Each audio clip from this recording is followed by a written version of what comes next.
istaghfir lahum aula tastaghfir lahum. Jadi jiwa kasihnya Rasulullah Muhammad SAW itu masih sangat tinggi ya kepada umat itu ya. Akhirnya memang terbukti dengan orang yang sudah sebegitu berkhianatnya itu kadang Rasulullah masih ingin memohonkan ampun buat mereka itu. Masih kepengin memohonkan ampun agar mereka ya mendapat kesempatan untuk baik lah.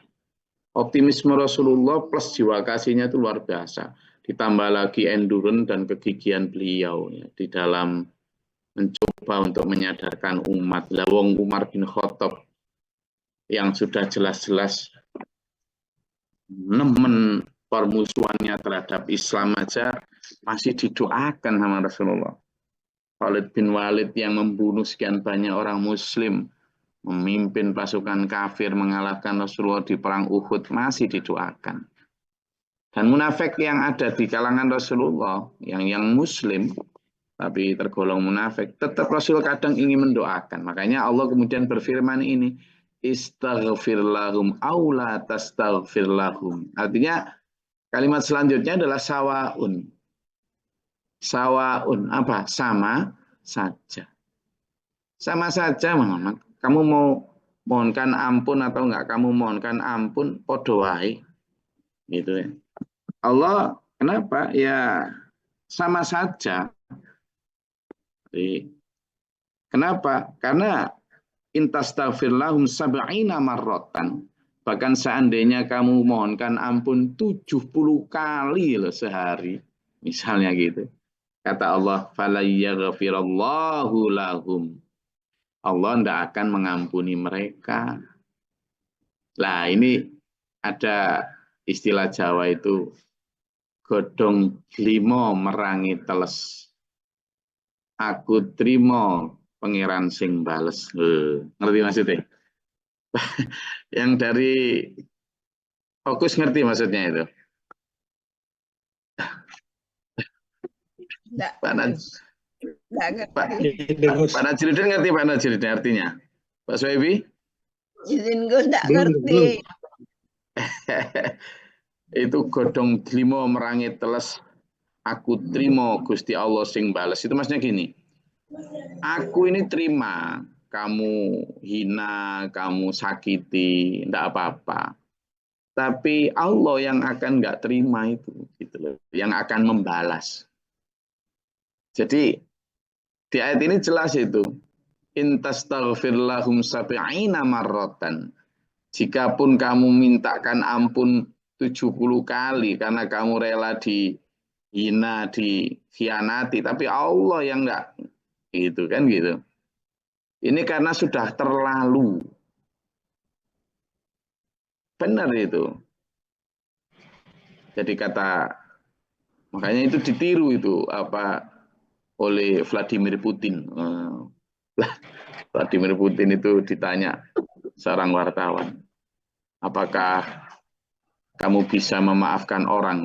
Oh bisa, saya itu bisa memaafkan orang. Tapi tidak semuanya katanya dia. Apa yang tidak bisa kamu maafkan?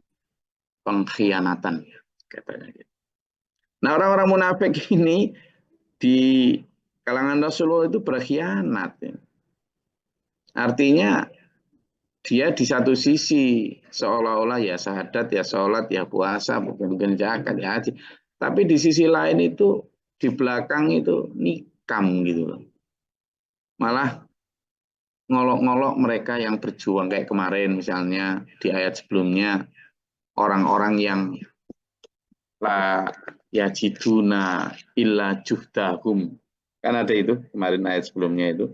Mereka tidak menemukan apapun yang bisa dipakai untuk berjuang illa juhdahum kecuali tenaganya.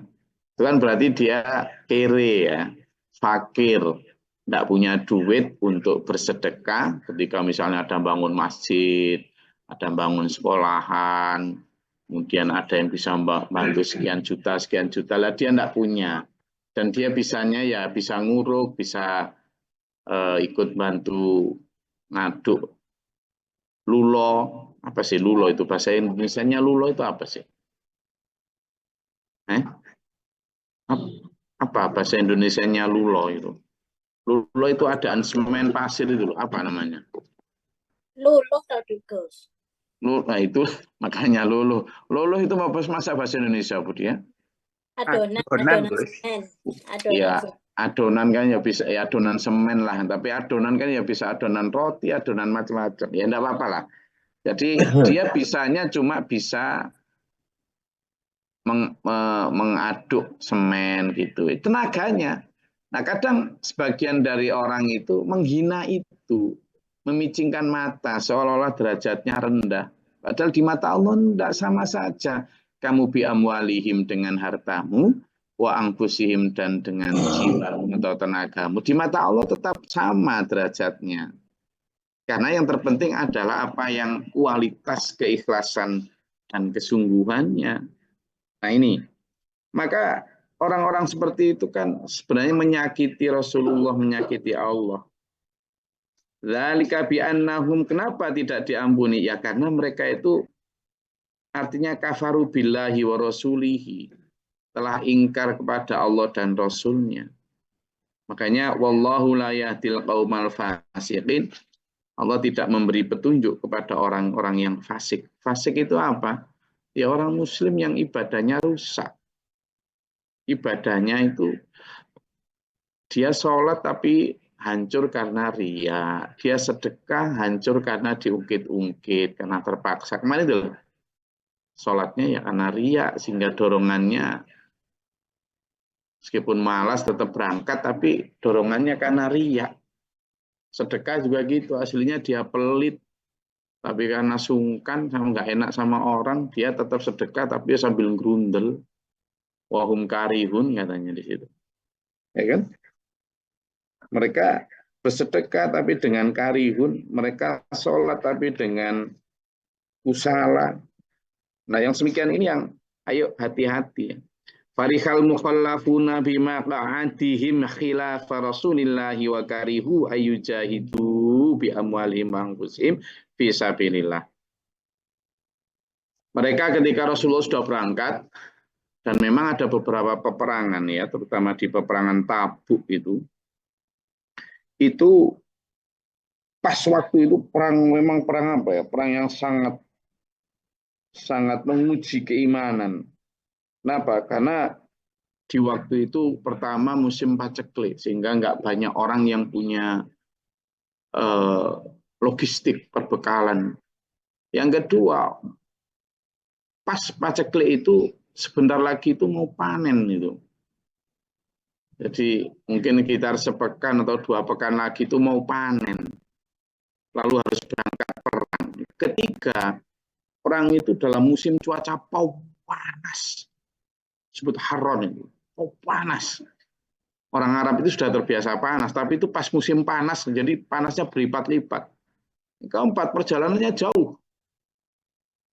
Sehingga logis toh, kalau kemudian ada banyak yang tidak kuat atau tidak sanggup untuk ikut berangkat. Baik karena nggak punya bekal, atau karena ya panas, atau karena ya eman nunggu momentum mau panenan, atau ya keempat memang jauh ya, atau bahkan kelima ya karena takut mati. Memang itu tantangannya kan berlipat-lipat, gitu kan. Nah, itu yang membuat mereka kemudian ketika Rasulullah bersama pasukan berangkat, mereka senang. Senang karena apa? Ya, tidak jadi terkena resiko panas, resiko jauh, resiko nggak panen, juga resiko nggak kehilangan harta, apalagi nyawa. Amanlah merasa, maka dia merasa bahagia. Farihal mukhallafuna, orang-orang yang tertinggal di belakang itu, yang nggak ikut berangkat itu, gembira. Bima ba'adihim, karena mereka bisa duduk-duduk santai di rumah, bisa tetap kerja ke sawah, ke kebunnya, ke tokonya, enggak kemana-mana, ya biasa. Ketika Rasulullah sudah khilafah Rasulillahi, dan mereka tidak suka wakarihu ayujahidu, mereka tidak suka kalau harus berangkat bi amwalihim wa anfusihim. Tadi kan ada yang nggak berangkat karena hartanya nggak punya, tapi ada juga yang punya berkecukupan nggak berangkat, artinya nggak mau, dia juga nggak mengorbankan hartanya. Nah, di saat yang sama ada orang-orang seperti Utsman bin Affan yang dia berkecukupan harta, dan ketika ada seruan berperang dia sebenarnya sedang mau berangkat dagangan. Ada yang menyebutkan sedang dagangan 1000 ekor unta, ada yang menyebutkan 100, wallahu alam, tapi antara ratusan sampai ribuan unta. Loh, dia mau berangkat, mau dagangan. Tapi karena keimanannya tinggi dan tetap konsisten dengan seperti yang di doa di awal, bahwa ketika dia akan nanti diberinya Allah rezeki, maka akan dipakai secara maksimal untuk agama.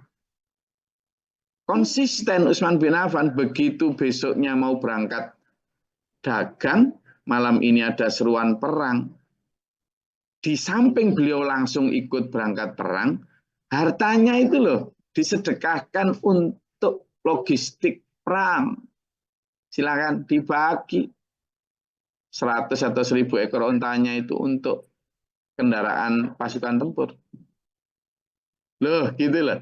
Itu loh orang yang amanah ketika diberi rezeki oleh Allah. Nah, yang begitu, yang boleh itu, yang bisa, yang mampu.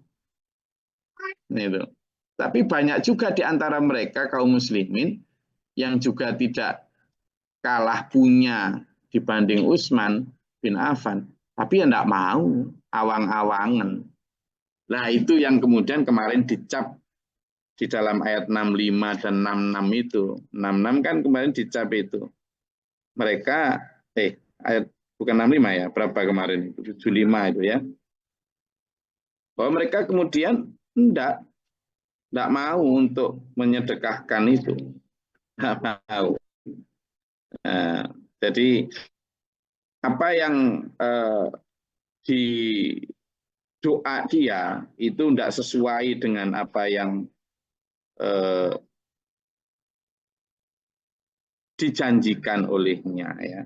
Maka dalam ayat ini kita jelas ya bahwa mereka berkata bahkan wa qalu la tangfiru fil harri, ketika mereka jelas tidak mau berangkat karena takut kurang hartanya, karena takut mati dan sebagainya. Mereka sampai berkata la tangfiru fil harri. Ya, secara sederhananya ginilah. Ya, kita mau sih berangkat, tapi ya jangan pas perang, pas panas gini lah. Mbok ya tunggu nanti pas musim agak gitu. Janganlah pas panas gini berangkat perang. Janganlah pas paceklik gini. Padahal aslinya nanti pun kalau pas nggak paceklik ya tetap nggak mau. Tapi alasan itu dipakai untuk membenarkan ketidakberangkatannya. Kata Allah, qul, katakan Muhammad sama mereka, alasan panas, alasan apa? Naru jahannam asyaddu harron. Neraka jahanam itu lebih panas dibanding padang pasir itu. Sudahlah. Ya kan, sudahlah. Laukanu yafqaun. Kalau mereka paham, neraka jahanam itu lebih panas.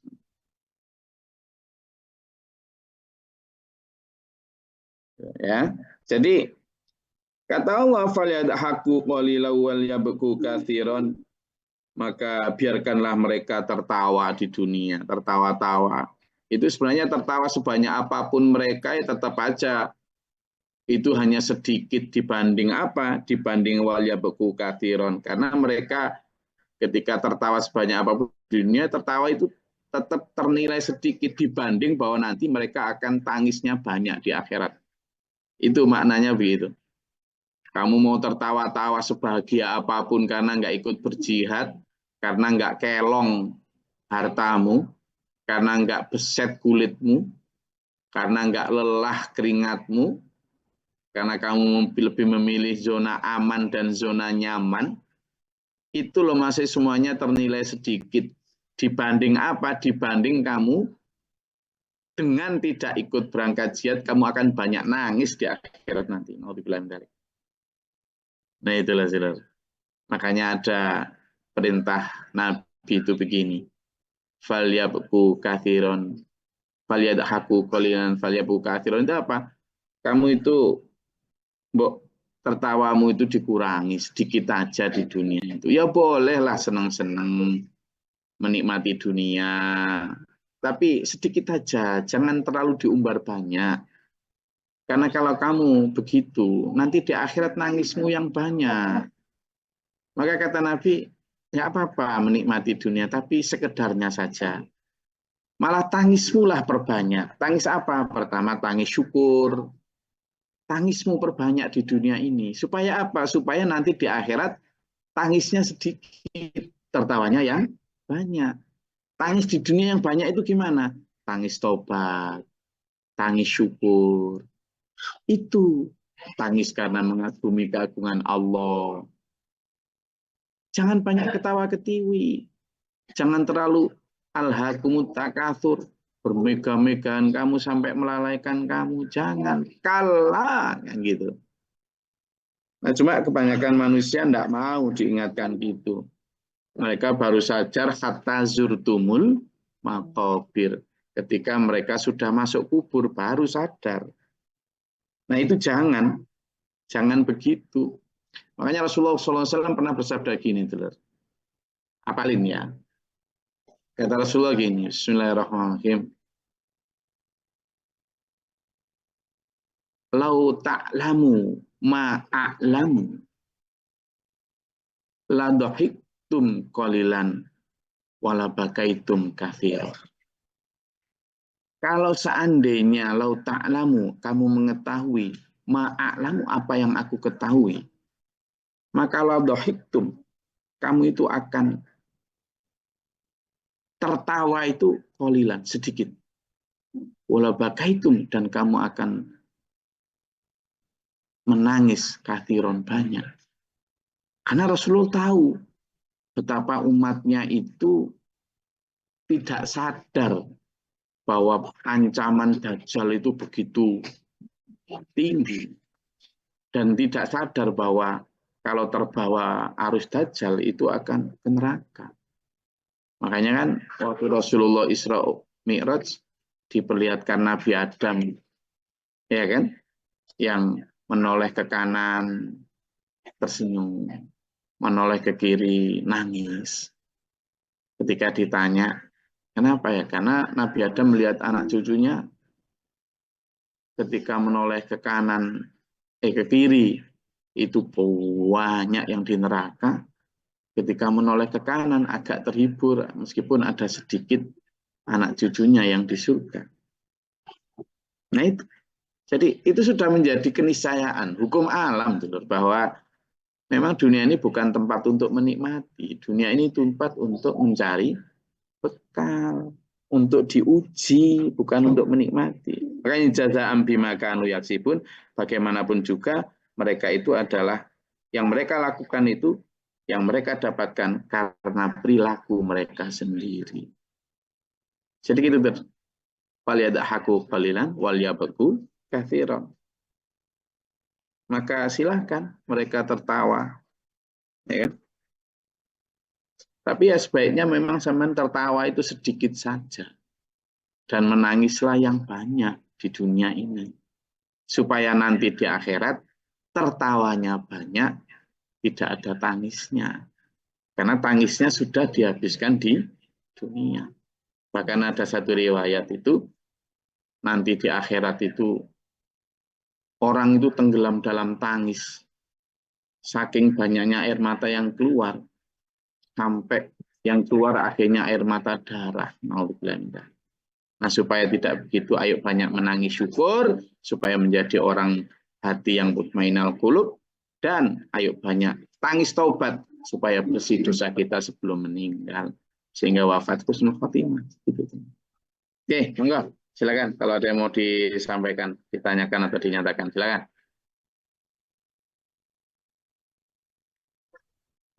Assalamualaikum warahmatullahi wabarakatuh.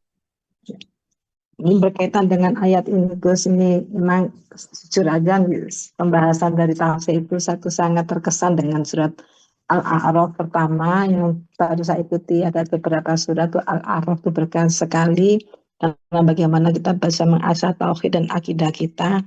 Dan kedua ini surat At-Taubah. Ini dalam sekali maknanya. Jadi sedih.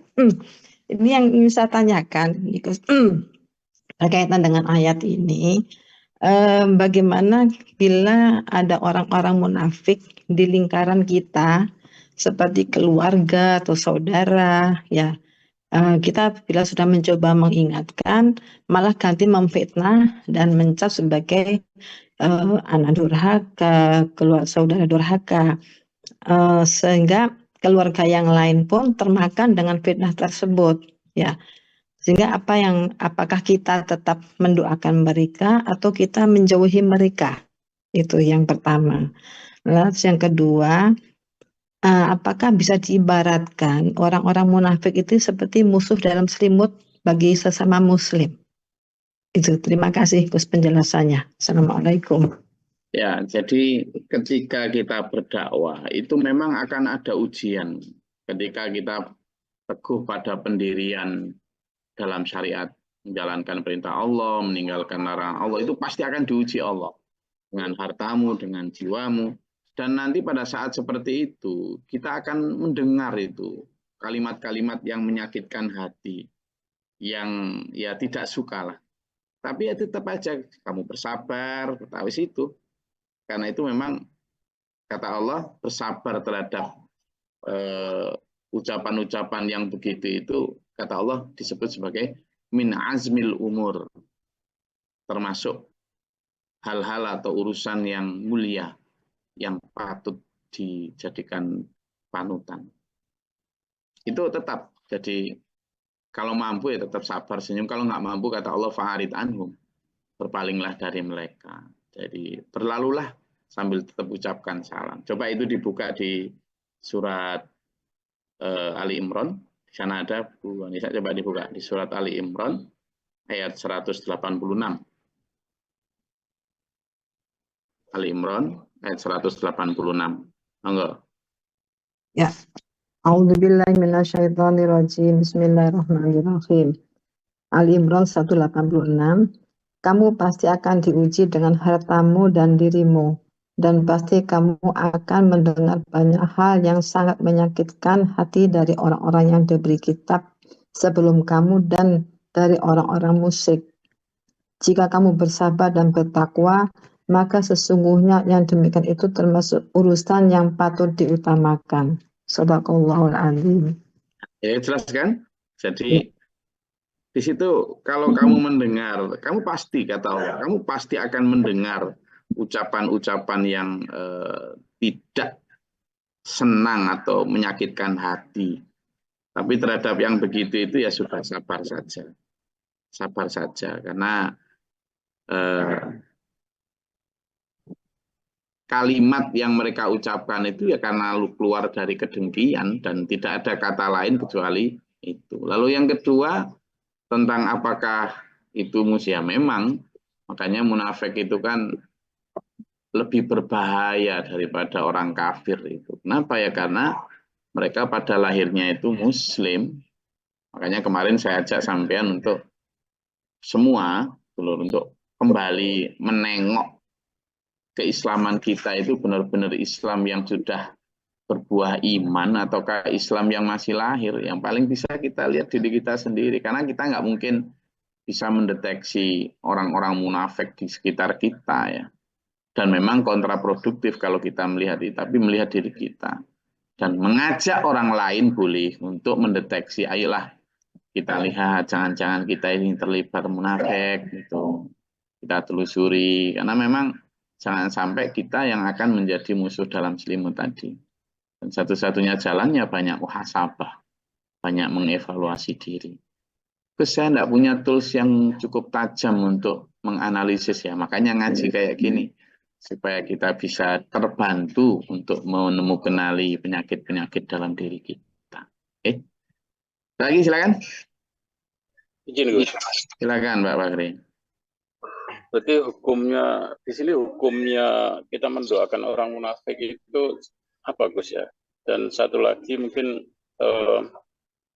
cara bagaimana untuk melihat orang munafik selain mungkin ada 3 ciri yang ini ya, yang ciri besar itu, apakah kalau Rasulullah juga kan dibimbing Allah gitu. Jangan-jangan kita salah menilai dan tidak mendoakan gitu. Itu gimana, Gus? Ya, jadi kita memang ini, jadi tetap boleh mendoakan mereka ya. Karena sebagian dari mereka ya akhirnya memang bertaubat ya.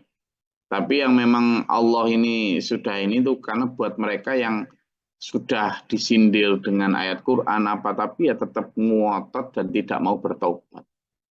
Kan kemarin saya sampaikan ada 3 golongan ya, mereka yang tidak berangkat perang itu, ada yang tidak berangkat perang itu karena memang benar-benar tidak punya, tapi sebenarnya sangat ingin perang. Nanti akan ada diterangkan di ayat selanjutnya.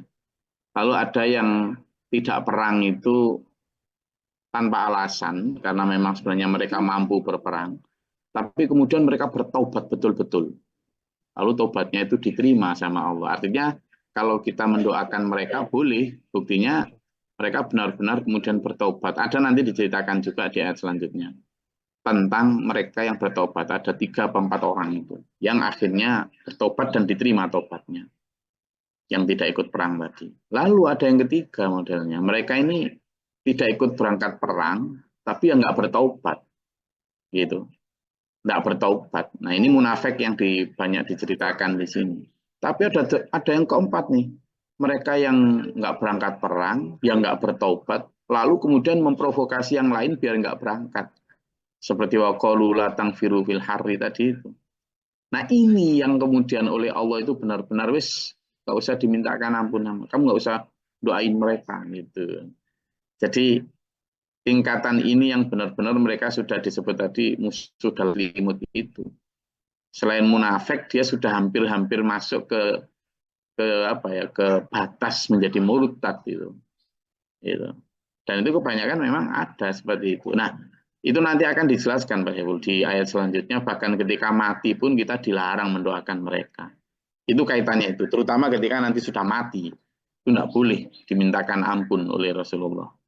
Tapi kalau ketika masih hidup, masih ikut dengan ayat yang lain bahwa tetap bisa memintakan ampun buat mereka.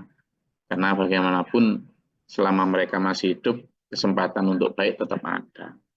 Itu. Nah, yang kedua, bagaimana cara mendeteksi? Memang cara yang paling mudah ya dari 3 ciri itu. Tetapi mengingat di Quran begitu banyak ciri-ciri munafik ya.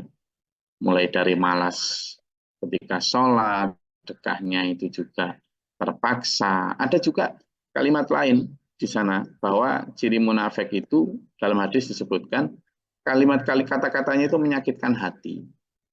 Kata-katanya menyakitkan hati. Lalu ada ciri lain misalnya mudzabbina baina dzalik. Mereka itu selalu berada di tengah-tengah ketika bersama dengan orang-orang muslim, ya dia kayak muslim, tapi kalau bersama dengan orang kafir, mereka itu juga suka mentertawakan ajaran Islam dan sebagainya. Nah kalau yang kayak gini kan sangat sulit deteksi. Bahkan dalam salah satu ayat itu Allah berfirman, Muhammad, kamu tidak tahu siapa mereka, kamilah yang tahu. Jadi ketika Rasulullah tahu siapa di antara mereka yang munafik itu karena diberitahu Allah. Saking samarnya orang munafik ini. Kalau istilah kayak apa, binatang itu ada binatang mimikri itu ya kan. Binatang apa yang kalau nempel di kayu warna coklat dia jadi coklat. Bunglon, Gus. Apa? Bunglon. Bunglon. Ya, bunglon. Dia punya sifat mimikri kan. Dia bisa berubah warna. Jadi nemplek dimanapun dia bisa itu. Nah yang kayak gini yang sangat berbahaya. Makanya memang sulit Pak Saiful. Yang mendeteksi seperti itu sulit sekali. Tapi ya dari ciri-ciri itu kalau kita kumpulkan memang ya kelihatan. Memang gitu. Ya. Oke. Terima kasih ya. Ya Pak Muhammad, ada yang mau disampaikan? Ya, Assalamualaikum warahmatullahi wabarakatuh. Salam. Sangat bagus sekali kajian hari ini, luar biasa. Memang kadang di tengah masyarakat ini, di antara kalangan kita umat Islam tidak menyadari bahwa munafik ini sungguh berbahaya di tengah masyarakat ini. Karena di surat Al-Baqarah itu disebutkan A'udzubillahi minasyaitonirrajim wa minan nasi may yaqulu amanna billah. Itu dikatakan di sana bahwa kebanyakan dari manusia itu mengatakan saya beriman kepada Allah, padahal mereka itu tidak beriman. Wa ma hum bimu'minin.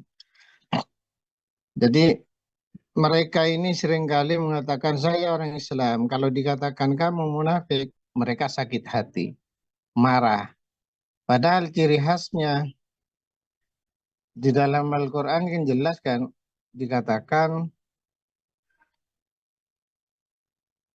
wa idza qamu ila sholati qamu kusala. Ketika hendak salat mereka malas. Wala yadhkurunallah illa qalila. Ketika mereka hidup di dunia ini tidak banyak mengingat Allah, sedikit saja. Orang-orang seperti ini kan berbahaya, Ustaz, di tengah masyarakat ini. Bahkan di dalam kalangan kita, mereka itu lebih mengentengkan tentang perintah Allah daripada patuh pada perintah manusia. Nah, trik-trik bagaimana untuk menyampaikan pada orang-orang seperti ini sehingga sehingga kita ini tidak terpengaruh pada prinsip-prinsip mereka. Terima kasih, Ustaz. Iya, jadi sekaligus ya menjawab pertanyaan dari Pak Muhammad sekaligus Pak Saiful Bahri. Itu bisa dibuka nanti memang akan kita pelajari ya di ayat 101 itu, di ayat 101. Betapa kita memang ayat 101 coba siapa? Pak Saiful atau Pak Muhammad yang bisa baca duluan. Di At-Taubah juga, tetap di At-Taubah. Cuma nanti kita nggak tahu. Di At-Taubah coba dibaca. Ayat 101 artinya aja.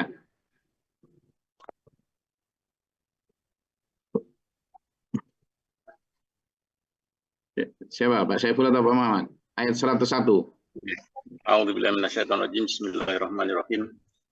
Dan di antara orang-orang Arab Badui yang tinggal di sekitarmu ada orang-orang munafik. Dan di antara penduduk Madinah ada juga orang-orang munafik. Mereka keterlaluan dalam kemunafikannya. Engkau Muhammad tidak mengetahui mereka, tapi kami mengetahuinya. Nanti mereka akan kami siksa 2 kali, kemudian mereka akan dikembalikan kepada azab yang besar. Nah, itu kan ya, ya. Jadi sulit mengetahui. Nabi Muhammad itu loh kata Allah, kamu tidak tahu Muhammad mereka siapa. Itu kan berarti saking samarnya. Betapa kita tidak bisa menuduh siapapun di antara kita munafik karena memang samar sekali. Sulit sekali mendeteksi itu. Nah, nanti juga jawaban dari yang tadi Pak Saiful, apakah boleh mendoakan mereka? Masih boleh. Di ayat 102 itu di situ disebutkan mudah-mudahan Allah menerima tobat mereka. Kenapa? Karena ada sebagian dari mereka yang kemudian bertobat, mengakui dosa mereka. Nah, itu yang tadi saya sebut.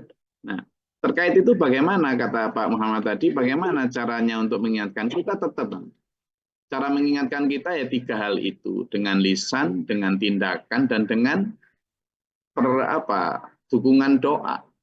Nah, ada cara itu. Dengan tindakan itu dengan apa? Ya, teladan. Kemudian kita tetap mendoakan mereka, mengingatkan mereka. Tapi yang paling penting itu tadi, memang muhasabahnya ke dalam diri kita. Kenapa? Karena sulitnya mendeteksi itu.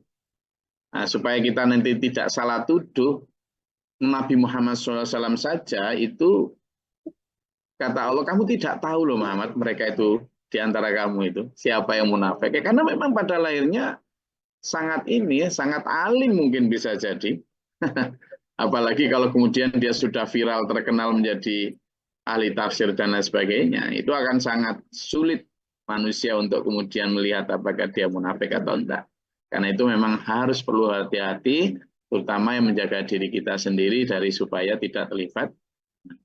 Saya rasa itu ya kajian kita pada pagi hari ini, terutama yang tadi ya, di ayat yang barusan kita baca tadi tentang bagaimana kita harus memperbanyak tangis di dunia ini. Artinya bukan kok kemudian disuruh sedih terus, bukan, tapi bagaimana kita prihatin dan menyedikitkan tertawa. Artinya kita nikmati dunia, ayo silahkan, tapi sekedarnya saja, sesuai kebutuhan saja.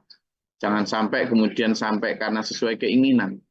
Supaya apa? Supaya nanti di akhirat kita yang lebih banyak tertawanya. Semoga Allah memampukan kita semua dulur-dulurku ini untuk mampu prihatin di dunia, hidup berdasarkan kebutuhan, selebihnya kita bawa ke akhirat. Kita ayo tertawanya nanti sepuasnya di akhirat. Tertawa dalam ampunan dan ridha Allah di surganya. Semoga Allah merahmati kita. Kita dalam siratal mustaqim ila akhir. Amin. Allahumma shalli wa sallim. Allahumma ighfir lil mu'minina wal mu'minat wal muslimin wal muslimat al ahya'i wal amwat. Allahumma ihdina fi man hadayta wa afina fi man afayta wa lana fi man tawallayta wa barik lana fi ma a'tayta wa qina syarra ma qadayta. Astaghfiruka wa atubu ilaika wa sallallahu. Allahumma da'ana al-bala wal waba wa dahnistina min al-jinni wa syaitan jami'a ghafar rabbana najina wa lana sabina. Amin. Amin. Rabbana amana faktubna ma syahidin rabbana la tuzigh qulubana ba'da idh hadaytana wa hab lana min ladunka rahmah. Amin. Rabbana ighfir lana warhamna wa anta lana fansurna kama kafiran ta'ala wa sallallahu alaihi wa sallam. Amin ya Allah. Amin. Rabbi a'udzubika min hamazati syaitan wa a'udzubika rabbi yadurrun rabbi shrah li sadri wa ana waj'alna muslimina qawmatan Allah ta'ala nabba rahmatika Allahumma anzil alaina rahmatan wa yadatil qatil amtara wa tatar. Amin. Allahumma afrika lan sabra sabidi mana fungsuna kan kafirin Allahumma fadir samawati wal ardi alimul ghaibi wasyahadati rabb. Amin. A'udzu billahi min syaitil bala wal badri syaqa sulqada syamatatil a'da Allahumma nas'aluka al-huda wa taqwa wa taqwa bina.